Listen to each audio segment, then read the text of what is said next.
Hello বন্ধুরা, আশা করি সকলে ভালো আছেন। আমিও ভালো আছি। আজকে এই পেজে নতুন একটি ভিডিও নিয়ে আসছি, সেটা হলো লিভার।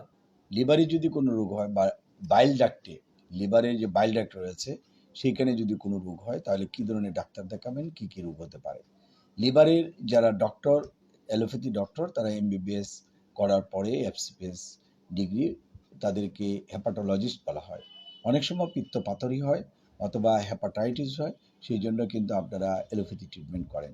কিন্তু কোনো কোনো ক্ষেত্রে যদি ফেল করেন, হোমিওপ্যাথি অল্টারনেটিভভাবে ট্রিটমেন্ট নিতে চান, তাহলে আপনি কী ধরনের ডাক্তার দেখাবেন। সেই ধরনের ডাক্তার হলো যে BHMS, bachelor of homeopathy medicine and surgery, এবং এমডি করা এই ধরনের ডাক্তার দেখাতে পারেন।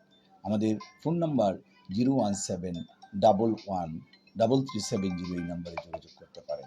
কারণ অনেকেই রয়েছেন যে আপনারা ডাক্তার সঠিকভাবে পরিচয় করতে পারেন না। এই জন্য আমাদের কিন্তু এই উদ্যোগ যে হেপাটাইটিস অথবা লিভারে স্টোন হয়েছে অথবা ইনফেকশন হয়েছে, সেসব ক্ষেত্রে আপনার হেপাটোলজিস্টকে চয়েস করতে পারেন। হোমিও ডাক্তার, বিএসএমএস বা এমডি করা ডাক্তারকেও আপনি চয়েস করতে পারেন। আমি ভিডিওটা খুব বেশি বড় করব না, ছোট্টর মধ্যে ভিডিওটা দেওয়ার জন্য চেষ্টা করছি। যদি কারো ভালো লাগে তাহলে একটা লাইক এবং শেয়ার দিবেন, এই প্রত্যাশা হলো। সবাইকে ধন্যবাদ। Thank you.